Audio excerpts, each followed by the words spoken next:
That was a video from the Metro Manila Film Festival. Now, tonight's show doesn't have anything to do with film and TV, but it has a lot to do with awards. Now, if there's one thing we all love, it's awards, it's a competition, it's a thrill of victory, and those big trophies. But is there more to these awards? Do they just serve a purpose beyond being something to add to your resume? Tonight, we're going to talk about one of those awards, Galing Pook. And that's our topic for tonight. I'm Manolo Quezon. This is The Explainer.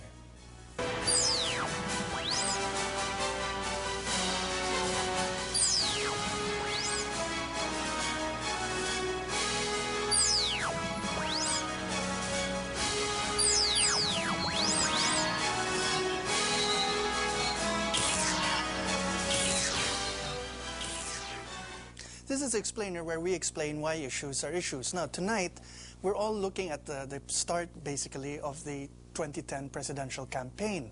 And what that means is everyone is putting forward solutions and ideas to fix the problems of the country.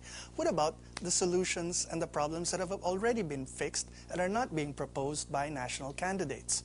So that's what we're going to be talking about tonight. So returning as our explainee to help us tackle this topic is a member of the improv comedy group Spit, Kenneth Kang. Welcome back to the show, Kenneth. Good evening, Manolo. Now, Kenneth, as we prepare to meet some of the people behind this award and, of course, one of the winners, why don't you invite our viewers to join in the discussion and perhaps weigh in with their questions? Certainly. Text REACT space X space your name and your question or reaction and send to 2366 for Globe and Sun and 231 for Smart. Or you can log on to www.the-explainer.com.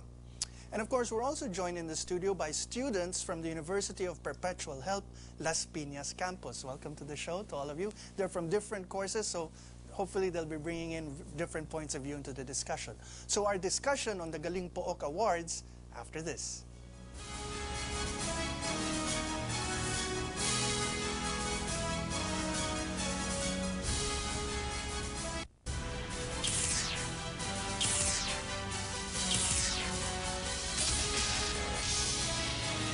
Welcome back. Now, to tell us what the Galing Pook Foundation is and what the awards are all about is their publicist, Jingjing Romero, who's with us tonight and is going to kick off this part by giving us the brief overview of the awards. All right. Galing Pook Awards, I think, started in 1993, and then the awards were given out starting 1994. Please take note that it takes an almost whole year-round research, on these projects, if only to be able to prove that first, because there are, I think, 5 criteria. First and foremost is it should definitely have positive results. For a particular community. Yes.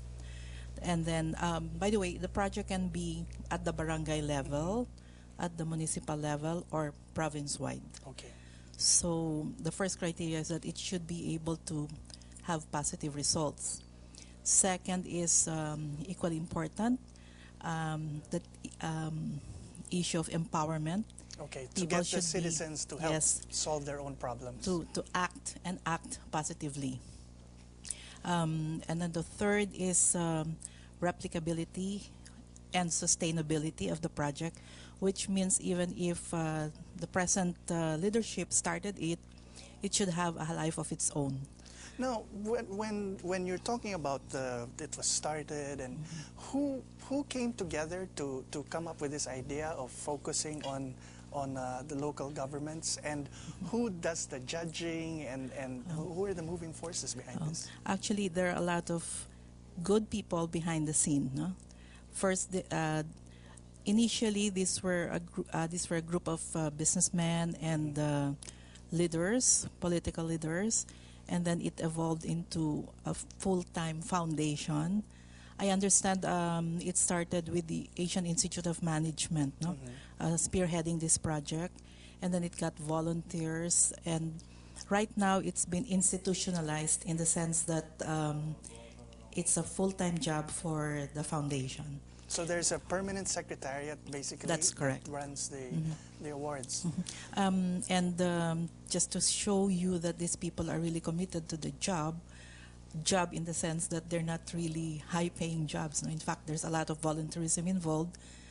Former Governor Coscolluela of Negros, who during his incumbency, his province also won an award. No? And then the executive director is Dr. Eddie Dorotan, who's supposed to be joining us tonight, but unfortunately caught in a seminar in Antipolo. He was former mayor of Iros in Sorsogon, and his town also won an award. And so let's look at the, you were looking at the broad criteria for the awards.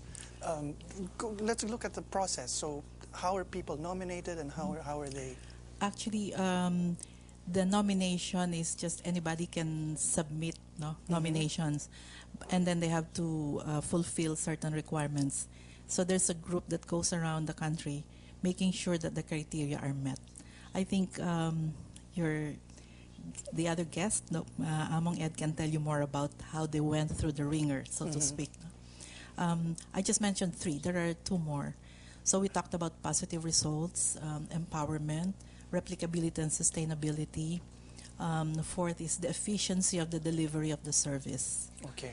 And then I think the 5th is did a greater number of people benefited from this. No? No, as the awards have been going on for over a decade now, has the sustainability part actually been met? I mean, what is the livelihood or the length of life of these projects?